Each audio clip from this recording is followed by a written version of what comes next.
ਜ਼ੁਬੈਰ ਉਰਫ ਜ਼ੁਬੈਰੀ ਮਨਸ਼ਿਆਤ ਫਰੋਸ਼ ਤਾਂ ਮਾਰਿਆ ਗਿਆ, ਲੇਕਿਨ ਜਾਂਦੇ ਜਾਂਦੇ ਇੱਦਾਂ ਦੇ ਰਾਜ ਛੱਡ ਗਿਆ ਕਿ ਜਿੰਨੇ ਕਈਆਂ ਦੇ ਮੂੰਹਾਂ ਦੇ ਉੱਤੋਂ ਪਰਦੇ ਲਾ ਕੇ ਉਹਨਾਂ ਨੂੰ ਬੇਨਕਾਬ ਕਰ ਦਿੱਤਾ।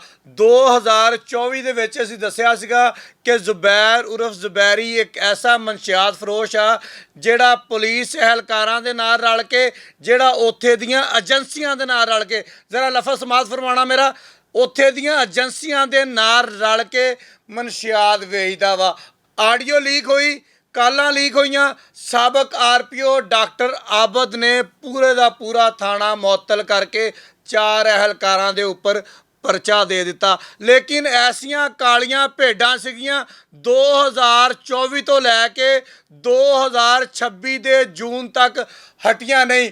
ਪੁਲਿਸ ਅਹਿਲਕਾਰ ਮੁਲਵਸ ਨਿਕਲੇ, ਸਿਕਿਉਰਿਟੀ ਏਜੰਸੀਆਂ ਮੁਲਵਸ ਨਿਕਲੀਆਂ। ਉਹ ਏਜੰਸੀਆਂ ਜਿਨ੍ਹਾਂ ਨੇ ਰਿਪੋਰਟਾਂ ਬਣਾ ਕੇ ਆਪਣੇ ਅਫਸਰਾਂ ਨੂੰ ਦੇਣੀਆਂ ਹੁੰਦੀਆਂ, ਉਹਨਾਂ ਦੇ ਅਫਸਰ ਉਹਨਾਂ ਰਿਪੋਰਟਾਂ ਦੇ ਉੱਪਰ ਪੂਰੇ ਦਾ ਪੂਰਾ ਥਾਣਾ ਮੁਅੱਤਲ ਕਰ ਦਿੰਦੇ ਆ, SHO ਨੂੰ ਮੁਅੱਤਲ ਕਰ ਦਿੰਦੇ ਆ, ਕਿਉਂਕਿ ਏਜੰਸੀਆਂ ਦੀਆਂ ਰਿਪੋਰਟਾਂ ਹੁੰਦੀਆਂ ਵਾ, ਉਹਦੇ ਉੱਪਰ ਲਿਖਿਆ ਹੁੰਦਾ ਵਾ ਕਿ ਇਹ SHO ਕਰਪਟ ਹੈਗਾ ਵਾ, ਉਹਦੇ ਉੱਪਰ ਲਿਖਿਆ ਹੁੰਦਾ ਵਾ ਕਿ SHO ਮਨਸ਼ਿਆਤ ਫਰੋਸ਼ਾਂ ਕੋਲੋਂ ਪੈਸੇ ਲੈਂਦਾ ਵਾ। ਕਿੰਨਾ ਮਜ਼ਾ ਆਵੇ ਉਹਨਾਂ ਏਜੰਸੀਆਂ ਦੇ ਅਹਿਲਕਾਰ ਬਿਜਲੀ ਦੇ ਬਿੱਲ ਵੀ ਮਨਸ਼ਿਆਤ ਫਰੋਸ਼ਾਂ ਦੇ ਕੋਲੋਂ ਜਮ੍ਹਾਂ ਕਰਵਾਉਣ, ਘਰ ਦਾ ਖਰਚਾ ਵੀ ਮਨਸ਼ਿਆਤ ਫਰੋਸ਼ਾਂ ਦੇ ਕੋਲੋਂ ਚਲਾਉਣ, ਤੇ ਸਾਡੇ ਜ਼ਰਾਏ ਦਾ ਇਹ ਕਹਿਣਾ ਵਾ ਕਿ ਮਨਸ਼ਿਆਤ ਵੇਚਣ ਦੇ ਵਿੱਚ ਵੀ ਉਹਨਾਂ ਦਾ ਹਿੱਸਾ ਹੋਵੇ। ਤੇ ਫਿਰ ਕਿੱਥੇ ਗਈਆਂ ਉਹ ਰਿਪੋਰਟਾਂ ਤੇ ਕਿੱਥੇ ਗਈ ਉਹ ਰਿਪਾਰਟੀ? ਰਿਪੋਰਟੀ ਹੁੰਦੀ ਹੈ ਨਾ, ਜਿਹੜੀ ਮੁਖਤਲਿਫ ਏਜੰਸੀਆਂ ਨੇ ਕਰਨੀ ਹੁੰਦੀ ਆ, ਇਹ ਕਰਦੀਆਂ ਨੇ ਤੁਹਾਡੀਆਂ ਏਜੰਸੀਆਂ ਰਿਪਾਰਟੀ। ਇਹ ਤਾਂ ਗੱਲ ਕੀਤੀ ਏਜੰਸੀਆਂ ਦੀ, ਅੱਗੇ ਜਾ ਕੇ ਫਿਰ ਏਜੰਸੀਆਂ ਦੀ ਗੱਲ ਕਰਾਂਗੇ। ਹੁਣ ਆਪਾਂ ਗੱਲ ਕਰਦੇ ਹਾਂ ਪੁਲਿਸ ਅਹਿਲਕਾਰਾਂ ਦੀ। ਪੁਲਿਸ ਅਹਿਲਕਾਰ ਜਿਹੜੇ ਉਸ ਥਾਣੇ ਦੇ ਵਿੱਚ ਤਾਇਨਾਤ ਨੇ, ਉਹਦੇ ਨਾਲ ਰਲ ਕੇ ਮਨਸ਼ਿਆਤ ਵੇਚਦੇ ਨੇ। ਸਾਡੇ ਆਰਪੀਓ ਫੈਸਲਾਬਾਦ ਸੁਹੇਲ ਅਖਤਰ ਸਖੇਰਾ ਸਾਹਿਬ ਕਹਿੰਦੇ ਨੇ ਕੋਈ ਵੀ ਜੁਰਮ ਜਿਹੜਾ ਨਾ ਪੁਲਿਸ ਅਹਿਲਕਾਰਾਂ ਤੋਂ ਬਗੈਰ ਇੰਨੀ ਉੱਤੇ ਤੱਕ ਨਹੀਂ ਜਾ ਸਕਦਾ। ਉਹਨਾਂ ਦੀ ਗੱਲ 2024 ਦੇ ਵਿੱਚ ਵੀ ਸੱਚ ਸਾਬਤ ਹੋਈ ਸੀ ਤੇ ਉਹਨਾਂ ਦੀ ਗੱਲ ਅੱਜ 2026 ਦੇ ਵਿੱਚ ਵੀ ਸੱਚ ਸਾਬਤ ਹੋਈ ਆ। ਡਰਾਈਵਰ ਸ਼ਾਮਲ, ਕਾਂਸਟੇਬਲ ਸ਼ਾਮਲ, ਹੈੱਡ ਕਾਂਸਟੇਬਲ ਸ਼ਾਮਲ, ASI ਸ਼ਾਮਲ। ਹੁਣ ਤੁਸੀਂ ਮੈਨੂੰ ਦੱਸਣਾ, ਉੱਥੇ ਤੁਸੀਂ ਜਿੱਡਾ ਮਰਜ਼ੀ ਇਮਾਨਦਾਰ, ਜਿੱਡਾ ਮਰਜ਼ੀ ਮਿਹਨਤੀ SHO ਲਾ ਦਿਓ, ਕਿਆ ਜ਼ੁਬੈਰ ਉਰਫ ਜ਼ੁਬੈਰੀ ਨੂੰ ਫੜ ਸਕੇਗਾ? ਡਰਾਈਵਰ ਨਿਕਲਿਆ ਜੀ ਰੇਡ ਕਰਨ ਵਾਸਤੇ, ਸਭ ਤੋਂ ਪਹਿਲੇ ਲੋਕੇਸ਼ਨ ਜਾ ਰਹੀ ਆ, ਜ਼ੁਬੈਰ ਉਰਫ ਜ਼ੁਬੈਰੀ ਨੂੰ ਨਾਲ ਦੱਸ ਰਹੇ ਆ ਕਿ ਚਾਚੂ ਜ਼ੁਬੈਰ ਅਸੀਂ ਤੈਨੂੰ ਫੜਨ ਵਾਸਤੇ ਆ ਰਹੇ ਆ, ਸ਼ਾਮ ਨੂੰ 5000 ਈਜ਼ੀ ਪੈਸਾ ਇਸ ਨੰਬਰ ਤੇ ਭਜਵਾ ਦੀ ਤੇ ਇੱਥੋਂ ਭੱਜ ਜਾ। ਉਹ ਜਾਂਦਾ ਹੀ ਏਜੰਸੀਆਂ ਦੇ ਅਹਿਲਕਾਰ SHO ਦੇ ਕੁਆਟਰ ਦੇ ਬਾਹਰ ਖੜੇ ਹੋ ਕੇ ਉਹਦੀਆਂ ਤਸਵੀਰਾਂ ਖਿੱਚ ਕੇ ਜ਼ੁਬੈਰ ਉਰਫ ਜ਼ੁਬੈਰੀ ਨੂੰ ਭੇਜਦੇ ਪਏ ਆ। ਅਗਰ ਜ਼ੁਬੈਰ ਉਰਫ ਜ਼ੁਬੈਰੀ ਦਾ ਕੋਈ ਕਰਿੰਦਾ ਫੜਿਆ ਜਾਂਦਾ ਸੀਗਾ, ਥਾਣੇ 'ਚ ਆ ਕੇ ਉਹਦੀਆਂ ਤਸਵੀਰਾਂ ਖਿੱਚ ਕੇ ਉਹਦੀ ਵੀਡੀਓ ਬਣਾ ਕੇ ਜ਼ੁਬੈਰ ਉਰਫ ਜ਼ੁਬੈਰੀ ਨੂੰ ਭੇਜਦੇ ਪਏ ਆ।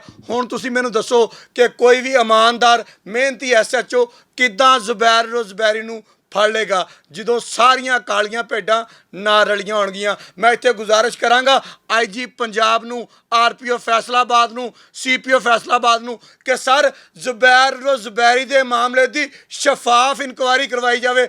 ਅਗਰ ਤੁਸੀਂ ਚਾਹੁੰਦੇ ਹੋ ਕਿ ਸਾਡਾ ਫੈਸਲਾਬਾਦ ਮਨਸ਼ਿਆਤ ਤੋਂ ਪਾਕ ਹੋ ਸਕੇ ਤੇ ਇਹਨਾਂ ਕਾਲੀਆਂ ਭੇਡਾਂ ਦਾ ਇਤਸਾਫ ਕਰਨਾ ਪਏਗਾ। ਇਹਨਾਂ ਕਾਲੀਆਂ ਭੇਡਾਂ ਤੇ ਉੱਦਾਂ ਹੀ ਪਰਚੇ ਦੇਣੇ ਪੈਣਗੇ। ਮਰਨ ਵਾਲਾ ਤਾਂ ਮਰ ਗਿਆ, ਲੇਕਿਨ ਇਹਨਾਂ ਕਾਲੀਆਂ ਭੇਡਾਂ ਦੇ ਮੂੰਹ ਦੇ ਉੱਤੋਂ ਜਿਹੜਾ ਪਰਦਾ ਸੀ ਨਾ, ਉਹ ਖਿੱਚ ਕੇ ਲਾ ਕੇ ਚਲਾ ਗਿਆ। ਕਿ ਇਹਨਾਂ ਕਾਲੀਆਂ ਭੇਡਾਂ ਦੇ ਮੂੰਹ ਦੇਖੋ ਕਿ ਜਿਹੜੀਆਂ ਨਾਲ ਰਲ ਕੇ, ਜਿਨ੍ਹਾਂ ਦਾ ਕੰਮ ਭਲਾ ਕੀ ਸੀਗਾ, ਮਨਸ਼ਿਆਤ ਦੀ ਰੋਕਥਾਮ ਕਰਨਾ, ਜ਼ੁਬੈਰ ਉਰਫ ਜ਼ੁਬੈਰੀ ਦਾ SHO ਨੂੰ ਦੱਸਣਾ ਕਿ ਫਲਾਂ ਜਗ੍ਹਾ ਤੇ ਬੈਠਾ ਆ, ਤੇ ਕਾਲੀਆਂ ਭੇਡਾਂ ਕਰਦੀਆਂ ਕੀ ਪਈਆਂ ਵਾ?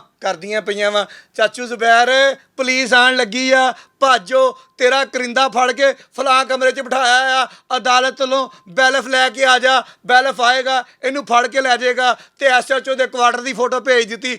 ਇੱਕ ਏਜੰਸੀ ਵਾਲਾ ਤੇ ਮਾਸ਼ਾਅੱਲਾ ਐਡਾ ਕਾਬਲ ਆ, ਆਪਣੇ ਅਫਸਰ ਦੀ ਤਸਵੀਰ ਖਿੱਚ ਕੇ ਭੇਜਦਾ ਵਾ ਤੇ ਨਾਲ ਆਪਣੀ ਸੈਲਫੀ ਭੇਜਦਾ ਵਾ। ये देखिए मैं इधर बैठा हूँ, धूप से मेरा रंग जो है वो काला हो गया है, आपकी खातर काम करते करते इस हद तक पहुँच गया हूँ। ਤੁਸੀਂ ਦੇਖੋ ਸਾਡੀਆਂ ਏਜੰਸੀਆਂ ਦੇ ਅਹਿਲਕਾਰਾਂ ਦੇ ਕੰਮ ਦੇਖੋ। ਤੁਸੀਂ ਭਲਾ ਕੀ ਕਹਿ ਰਹੀਆਂ ਵਾ? ਮੈਂ ਆਪਣੇ ਦਫ਼ਤਰ ਬੈਠਾ ਹੋਇਆ, ਇਹ ਮੇਰਾ ਅਫਸਰ ਬੈਠਾ ਹੋਇਆ ਤੇ ਮੇਰਾ ਤੇਰੇ ਵਾਸਤੇ ਕੰਮ ਕਰ ਕਰਕੇ ਰੰਗ ਕਾਲਾ ਹੋ ਗਿਆ, ਮੈਨੂੰ ਵੀ ਕੋਈ 5-10 ਹਜ਼ਾਰ ਰੁਪਇਆ ਈਜ਼ੀ ਪੈਸਾ ਲਵਾ ਦੇ। ਇਹ ਉਹ ਹਕਾਇਕ ਨੇ ਜਿਹੜੇ ਤੁਹਾਨੂੰ ਮੈਂ ਦੱਸ ਦਿੱਤੇ ਨੇ ਕਿ ਸਾਡੇ ਪੁਲਿਸ ਅਹਿਲਕਾਰ ਔਰ ਸਾਡੀਆਂ ਏਜੰਸੀਆਂ ਮਿਲ ਕੇ ਫੈਸਲਾਬਾਦ ਦੇ ਇਲਾਕੇ ਜੜ੍ਹਾਂ ਵਾਲੇ ਦੇ ਵਿੱਚ ਕਈ ਸਾਲ ਮਨਸ਼ਿਆਤ ਵੇਚਦੀਆਂ ਰਹੀਆਂ ਔਰ ਵਿਕਾਉਂਦੀਆਂ ਰਹੀਆਂ। ਇਨਕੁਆਇਰੀ ਕਰਨਾ ਅਫਸਰਾਂ ਦਾ ਕੰਮ ਆ, ਮੇਰਾ ਕੰਮ ਸੀਗਾ ਤੁਹਾਨੂੰ ਗੱਲ ਦੱਸ ਦੇਣਾ। ਬਹੁਤ ਸ਼ੁਕਰੀਆ।